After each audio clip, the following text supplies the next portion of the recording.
28 ati umwanzi niwe wabigize atyo. Abagaragu we baramubaza bati none urashaka ko tugenda tukarurandura? 29 nawe ati oya, ahari nimurandura urukungu rurarandurana n'amasaka. Mureke bikurane byombi. 30 mureke bikurane byombi, bigeze igihe cyabyo igihe cyo gusarurwa. Mwisarura nzabwira abasaruzi nti mubanze muteranye urukungu mu ruhambire imitwaro rutwikwe, maze amasaka muyahunike mu kigega cyanjye. Amen. Aho nashakaga the next level cyangwa se intambwe y'iterambere. Yego. Aba ni babanzi ba ninjoro. Yego. Yaje ryari basinziriye, babibye ku manywa, umurima mwiza, ashyiramo ifumbire, ashyiramo ibikoresho, ashyiramo ikintu cyose arabiba. Bajya kuruhuka, biteguye gusarura. Yego. Biteguye ibintu. Umwanzi acunga ninjoro basinziriye, araza ajugunyamo urukungu atitaye ku bwinshi. Noneho ngo biza gukurana batari ko se databuja, ntabwo twahinze amasaka meza mu murima wawe. cyane avuga ati n'umwanzi waze nijoro arabikora. The enemy of the night abangaba. Iyo abona ko hari intambwe nziza ugiye kugeramo, Yego. nibwo bahaguruka. Sinatangiye business nta kibazo, ugashidika urukungu rwaje. Ko nashatse umugore twuzura, urukungu rukaza. Ukohereza akana ku ishuri aho kuzana birote, kakazana birote n'inda. Kandi mu bintu wapfunyitse ntago byari, nta mugabo amupfunyikiyemo. bya bintu birakaje. Abarozi n'abagome. Umva ko gahinda.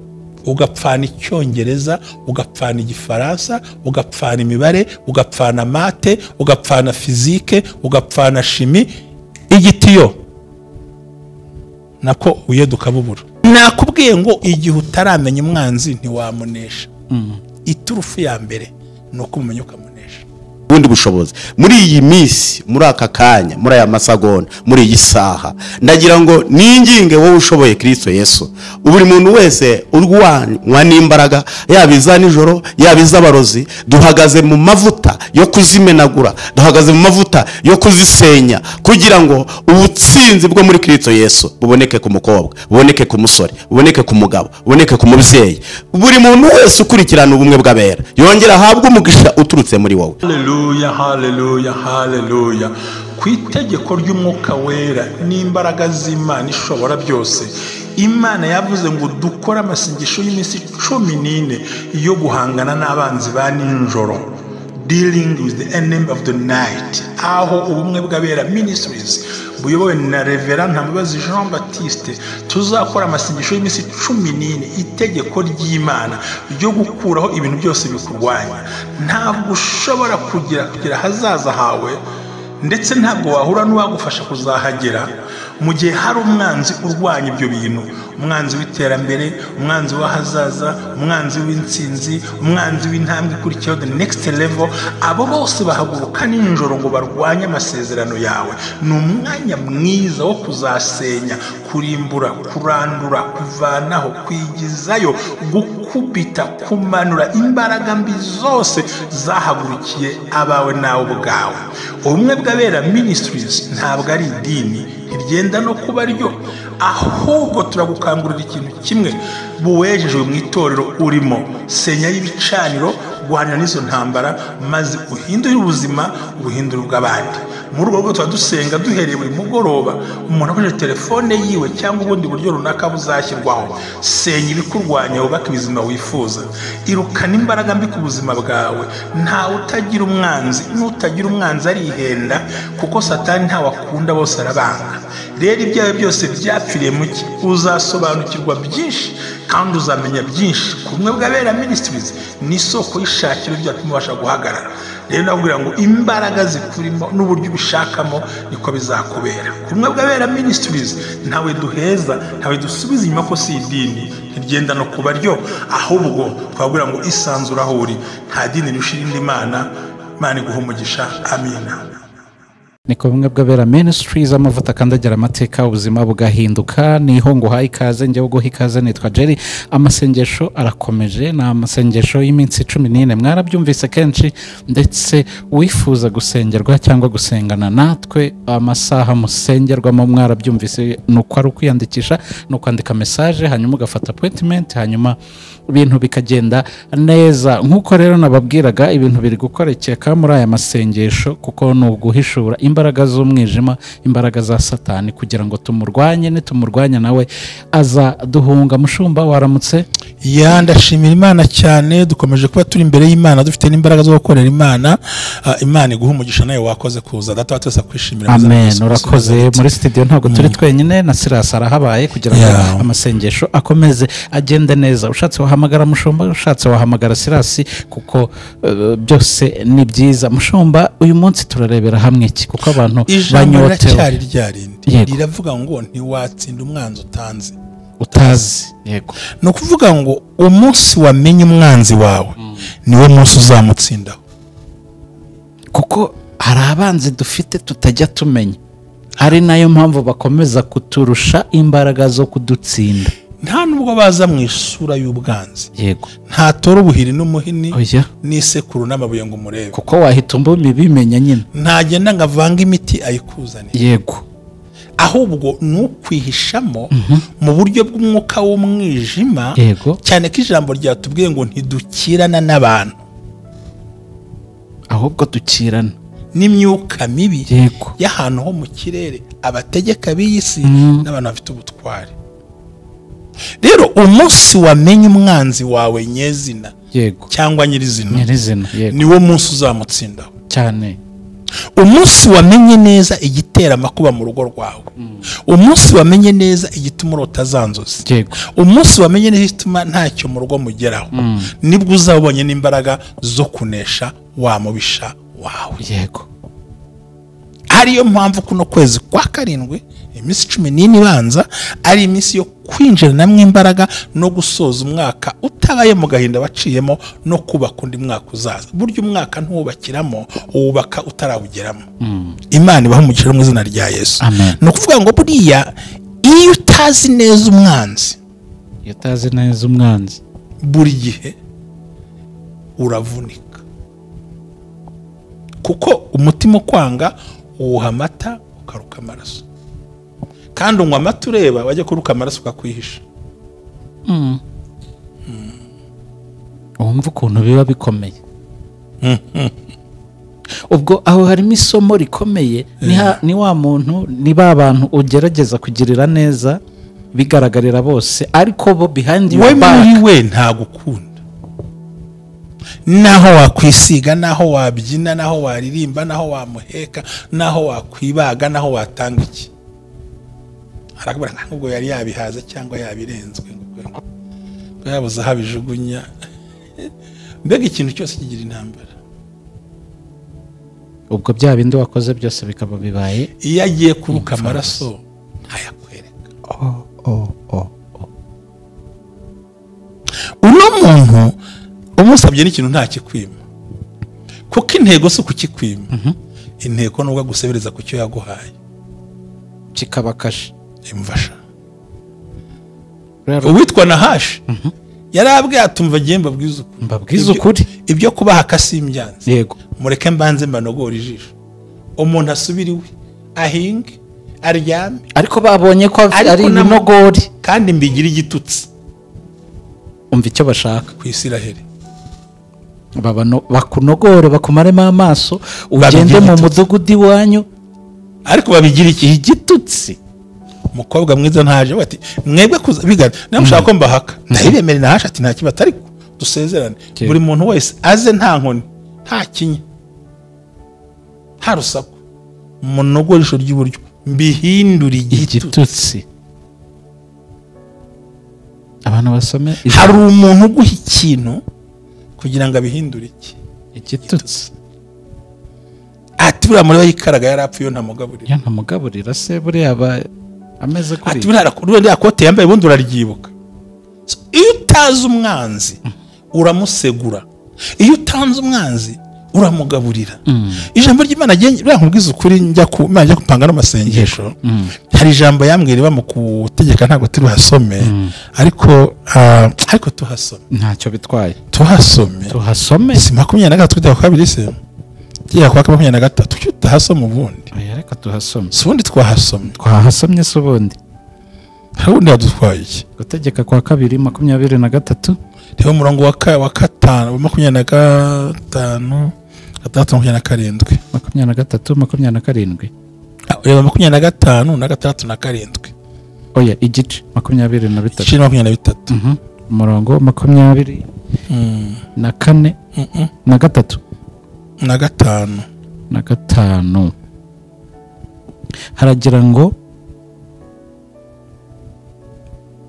ntabwo urabona se makuru nahabonye haragira hati nujya mu ruzabibu rwa mwene wanyu, aho ni kure. Reka nze ufite 23 n'uwari ufite, yego reka makwereke vuba vuba ko nuba amazi nanjye. Haravuga ngo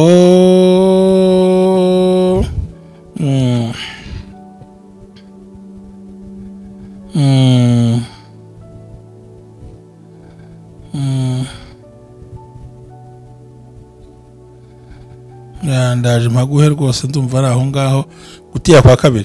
yego hari abantu bitiranya ibintu ariko uraza kuhagera.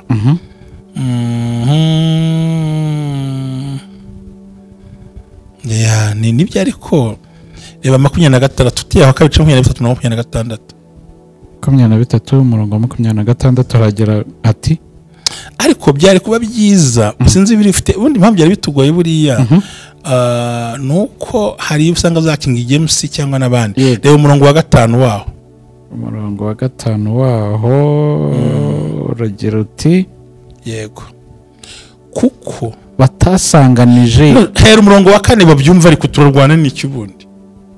umwamo cyangwa umwamoni cyangwa umumo wabo ntakajye mu iteraniro ry'Uwiteka. iteka ntihakagire uwo mu rubyaro rwabo ujya mu iteraniro ry'Uwiteka kugeza ku buzukuruza babo b'ibihe 10. bari baciye imyaka 1000. komeza umurongo wa 5. kuko batasanganije ibyo kurya n'amazi ubwo mwavaga muri Egiputa. kuko batabasanganije ibyo kurya n'amazi ubwo mwavaga muri Egiputa. kandi kuko baguriye Baramu mwene Bewori w'i Petori yo muri Mesopotamiya ngo akuvume. umurongo wa 6 mwiza. umurongo wa 6 ariko Uwiteka Imana yawe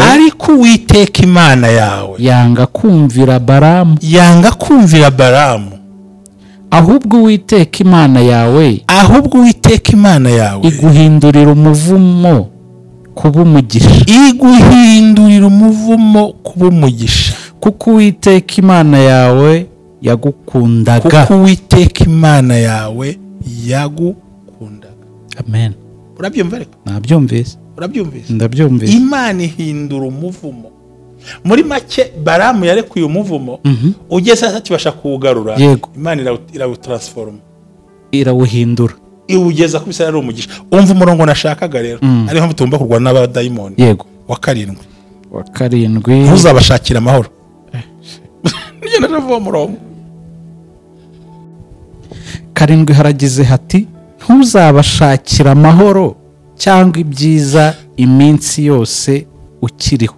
ntuzabashakire amahoro cyangwa ibyiza iminsi yose ukiriho. ubu ni byanditse ni Bibiliya bivuze. ubu ni byanditse ko mvuga ngo iki ntuzabashakira amahoro.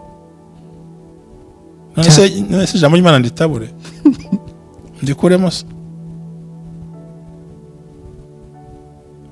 haravuga ngo shall not seek the peace not prosperity all the day forever. nta mahoro, nta terambere, nta biryo, nta kunywa, ugomba kubafungira amazi mu cyongereza ndumva aribwo bivugitse neza Yes. biraryoshye Eh. prosperity nyine Oya, nta mahoro iterambere nta prosperity. nta gutera imbere nta kwaguka muri make. Yes.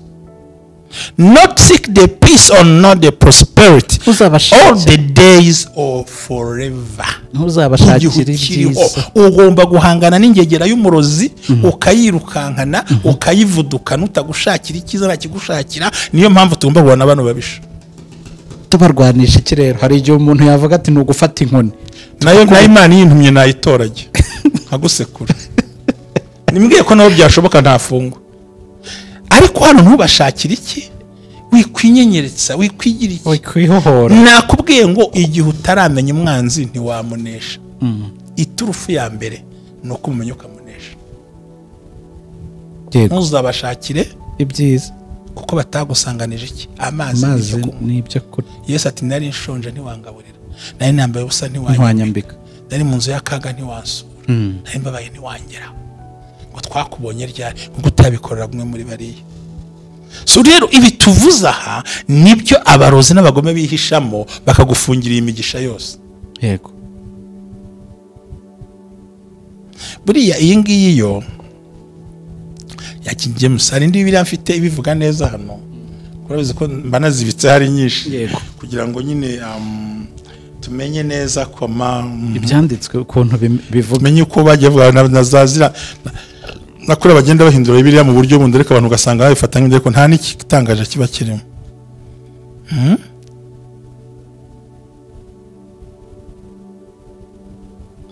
Hano baravuga ngo but the Lord you God refused to listen to Balaam. He turned the intended curses into blessings because the Lord your God loves you. ariko Imana yanze kumvira umuvumo wa Balamu iwuhindura umugisha kuko yagukundaga. Iyi ni Bibiliya y'abantu bakiri bato. Noneho bakandika mu 3 as long as you are alive mu gihe ukiriho you must never promote ugomba nanone you must never promote the welfare and prosperity of them. ntuzihanganire iterambere iryo ari ryo ryose kuri bo. C'est pas moi, c'est la Bible ça. As long as you live, mu gihe cyose ukiri, as long as you live, you must never promote the welfare and the prosperity of them forever. ntuzemerere ahantu hose hava iterambere ryabo. Rero tugomba guhangana n'umudayimoni by force, by fire, by love, by hate. Ntacyo dukanga. Niyo mpamvu mwe gabara misi twahagurutse ngira ngo bageze kuri munsi bazi imbaraga mutukoresha. Ibi si Bibiliya. As long as you live, igihe cyose ukiriho ntabwo wemerewe gupromotinga imibereho yabo, ubuzima bwabo, igihe cyose ugihumeka iterambere ryabo. igihe uvuga ngo iyo tudasenze ngo tugire imbaraga aha niho ducogorera. Uyu munsi turarwana n'iki? N'uwo twita the next level. yego Dayimoni ukubuza kujya ku rundi rwego.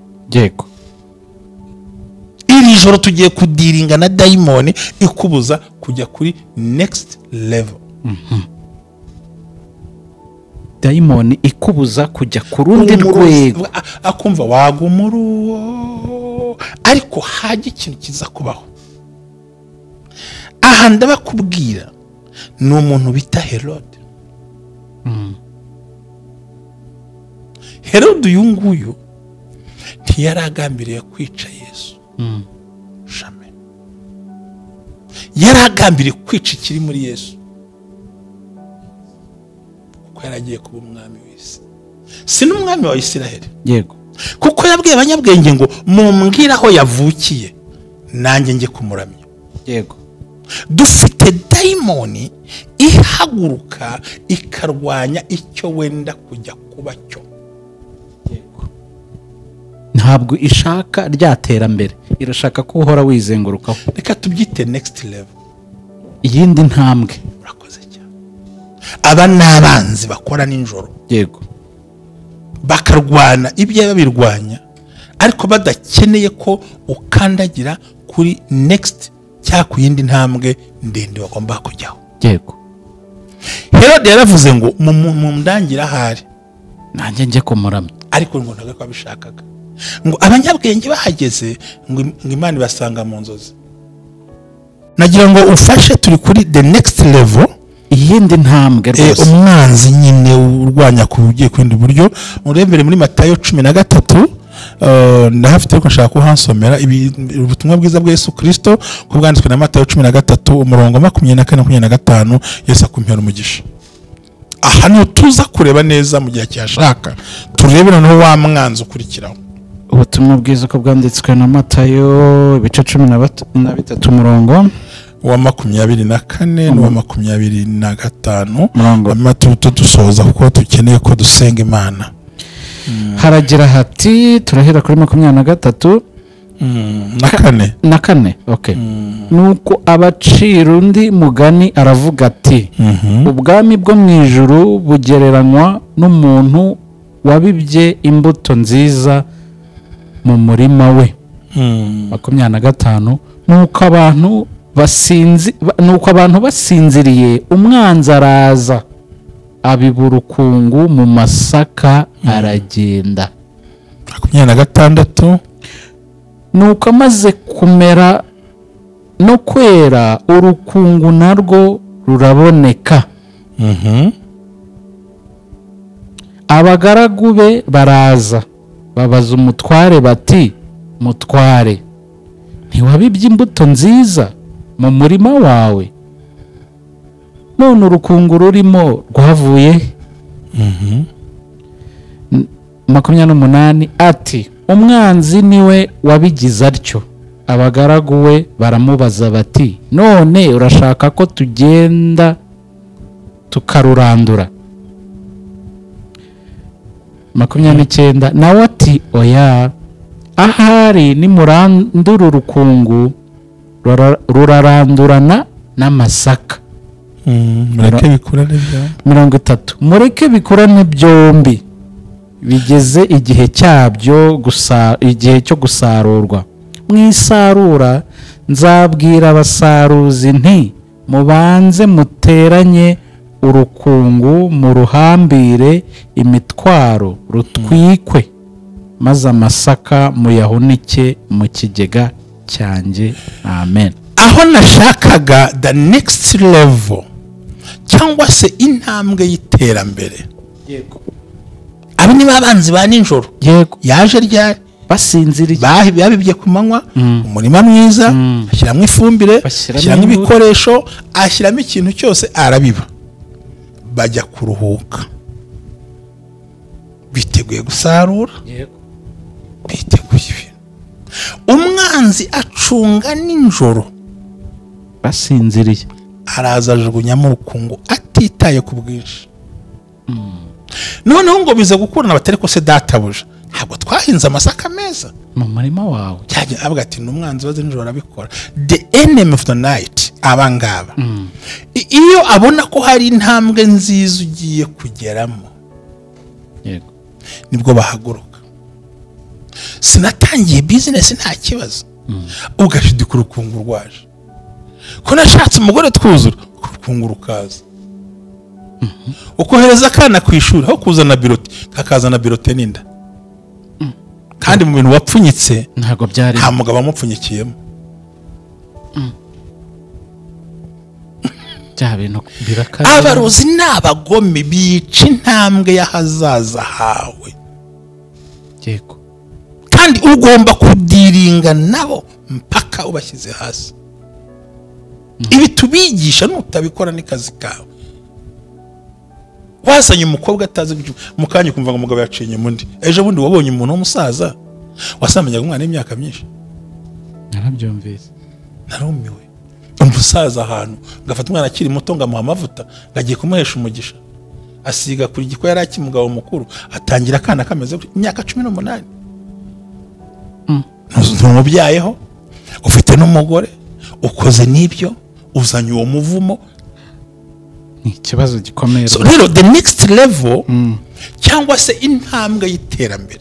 Reka nkubwize ukuri muvande, nibuka dukora ikiganiro mu gihe cyashize, twaravuze ngo uzirika ihene ni nawe ugena aho ibuze kurisha. Yego. Kuko ihene igarukiraho ikiziriko kiri.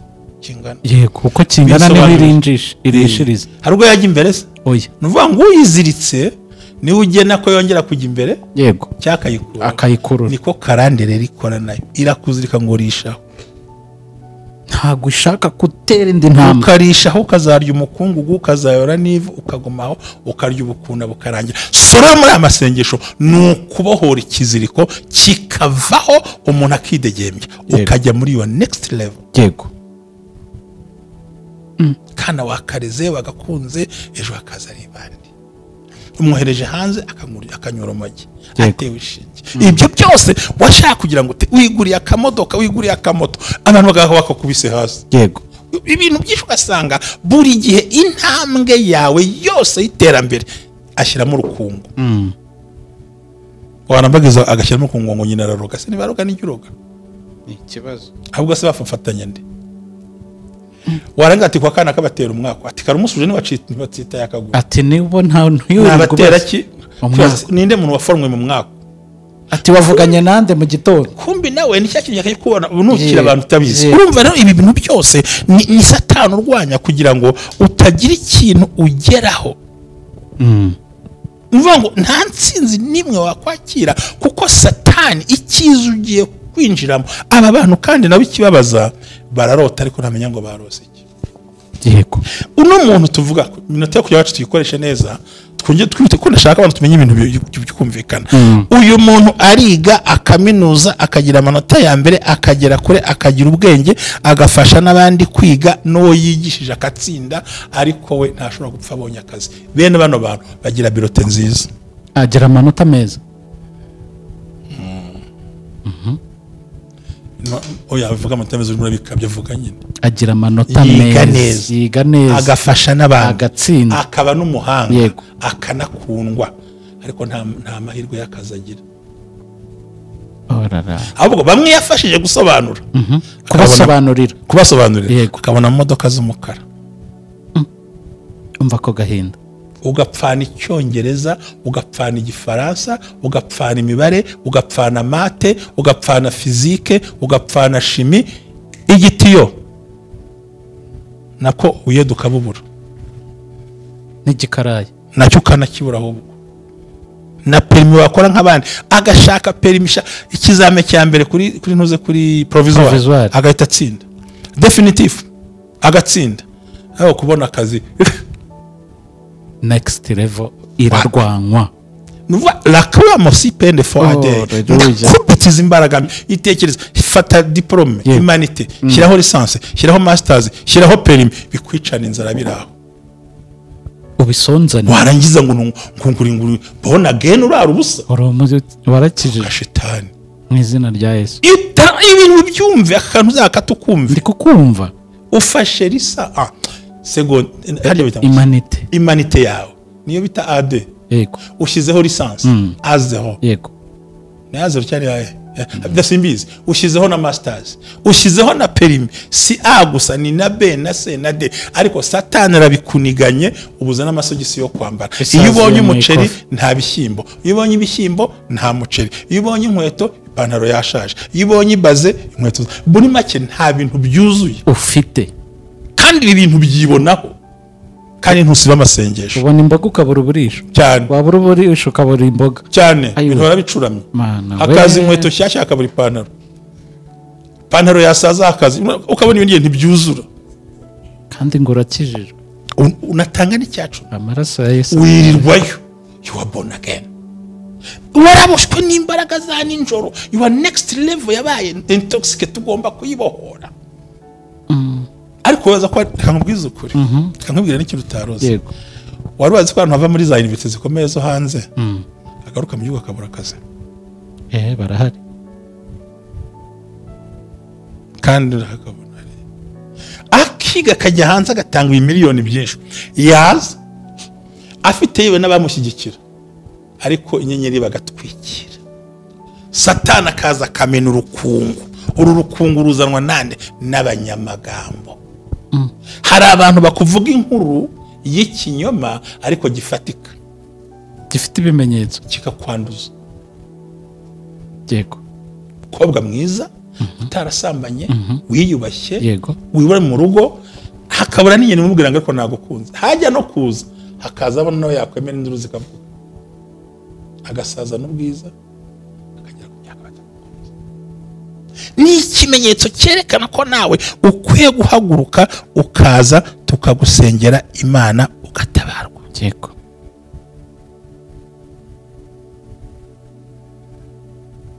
murankurikira ndagukurikiye cyane ikintu none ugomba kwitondera kubaho urota urya unywa muntu wese umurikiye uko uri kose uko ungana kose warya inkoko warya inyama warya dodo warya ibishyimbo warya mashirumu icyo wanywa cyose igihe cyose mu nzozi zawe urota urya unywa uriho imbaraga mbi ukeneye kubahoka ukeneye deliverance ukwezi kwa karindwi ntago wakwambuka ngo bizagukundira your next level intambwe iri imbere iragoye je ndumva nge nagarukira abantu babyumve neza buriya narindi kubitekereza nkabikurura nkumva ngo ibi bintu abantu bakwiye kubisobanukirwa yego ubwo rero n'umuntu wari watwandikiye avuga ati nasoje amasengesho y'iminsi 3 mpita ndota ndi kurya inyama z'inkoko ngaburira n'abana nizere ko yumvise igisubizo icyo akeneye ntibimubaho nyangara byumvise yego reka sereba kano kantu nano iyo bakuroze gutyo uhora wumva winukira nabivuze mu minsi yatambutse yego umva winukira ukumva uribangamiye ukumva wakwiheza ukumva nturi mu bantu ukumva si ibyawe kandi ukumva wagize ubwenge hari n'igihe satana gutubura atari kubundi kugira ngo ugire ubwenge neza wanafunze telefone kandi umugisha kugira ngo kurengera asanga wageze gute yakubuze ubundi se wagiye ukishuka nayo kupata ishyiramo code ubihorere n'ubundi Imana izaza bikemure kandi ushyiriyemo code nayo ugiye gushakira icyagutunga ko urumva wabahute amahirwe ntagiye aragiye ko aragusize yabonye ko we nturi buyizimye ihora icometse ariko ugiye bajya wirakaza kunagaragara imbere y'abantu yabihisha nagutumira ntugende ba wenyine ariko yego iheze gire ufite byarangiye so rero Imana igumisha umukozi w'Imana dusenga Imana twise Silas turamuje gusenga amasengesho turacyari kumwe bimeze neza Imana ibaha umugisha Silas ni karibu nagira ngo twihuse cyane ubasuza dusenga Imana kuko impamvu namuhamagaye abakozi b'Imana uyu ni umuhanuzi ukomeye ni umuntu ijwi ry'Imana rikoresha cyane ajya asengera abantu bagakira indwara ndabihamya ndabizi ni umukozi w'Imana kandi afite channel yiwe navuga ngo Ankoraho TV Ankoraho TV yego mena bagiye kuri subscribe banayirebe rwose kandi data wa twese abagire neza amen ngiye kubasuhuza nyine mbabwira ngo ningiye twishimire Silas kandi mu gihe tumaze tubana muri aya masengesho Imana yakoze imirimo Imana ikomeze ibaha umugisha mushumba nongeye gushima Imana ko wongeye no kunyakira ndishimye cyane umunezero ariko mushumba ndanezerewe muri aka kanya ikintu kinejeje ni iki no guhishurirwa ndahishuriwe abarozi ndetse n'ababanzi ba nijoro uzi ko bigeze kwegereza uwitwa Daniel Intare kugira ngo zimuhekenya ariko Daniel ngo arasenga turi mu gihe cyo gusenga rero ngo asenze intare zimenya yuko Daniel yasenze ngo zimenya ko yasenze zituma zitamuhekenya kubera yasenze twinjiye mu mwanya wo gusenga kugira ngo Imana ibyo abarozi na zambaraga nijoro bamukura nko mu gitondo kugira ngo zambaraga zose zitagaciro reka dusenge reka utwihuse cyane iyo Satani arwanije intambwe y'iterambere abaguhejeje aho waruri kandi nuguma aho uri uzaba wasigaye kandi nusigara uziheba kandi nuiheba uzarakarira Imana kandi nurakarira Imana uzakora ibyaha kandi nukora ibyaha uzarimbuka kandi nurimbuka ntaho uzagera wumva ko ari uruhererekane Satani turwanyiriza mu mwuka tukabyumvira mu mubiri Imana ariko mu gusenga harimo imbaraga reka dusenge Mana turagushimiye kuri Imana ikomeye nubwo shitana tutwanyiriza mu mwuka tukabyumvira mu mubiri ariko mu gusenga twakiriye ubundi buzima twakiriye izindi imbaraga twakira ubundi bushobozi muri iyi minsi muri aka kanya muri aya masagonda muri iyi saha ndagira ngo ninginge wowe ushoboye Kristo Yesu buri muntu wese urwanywa n'imbaraga yabiza nijoro yabiza abarozi duhagaze mu mavuta yo kuzimenagura duhagaze mu mavuta yo kuzisenya kugira ngo ubutsinzi bwo muri Kristo Yesu buboneke ku mukobwa buboneke ku musore buboneke ku mugabo buboneke ku mubyeyi buri muntu wese ukurikirana ubumwe bw'abera yongera ahabwe umugisha uturutse muri wowe. Asante Yesu. Yongera ahabwe umugisha, yongera ahabwe ubundi butsinzi, yongera ahabwe ubundi bushobozi, yongera ahabwe izindi mbaraga, yongera kubone, yongera hishurirwe, yongere yiyumve mu bundi buzima bwo muri Kristo Yesu. Ibyo shitani yari yaratabye ubitabururi. Yakira ubuzima, yakira imbaraga, yakira ubutsinzi. Turagushimiye ko bikoze mu izina ryawe Yesu Kristo, turakoze. Amen. Amen. Murakoze cyane yobwo ngo turakomeje gusengera amasengesho nge no guhera za saa 8 z'ijoro nababwiye mukomeze mwiyandikishe muhamagare. Umaze kwimva ibintu tuba tuvuze jya uhamagara, turahari tugufashe. Dukomeze no dusenye ambuka ukwezi kwa 7 uri mu mavuta yo hejuru, nta murozi, nta daimoni, nta mugambi mubi kuko warwanya ubutazi. Murakoze. Shalom, ndabakunda cyane. Mwimana baho mugisha mu izina rya Yesu. Amen. Amen.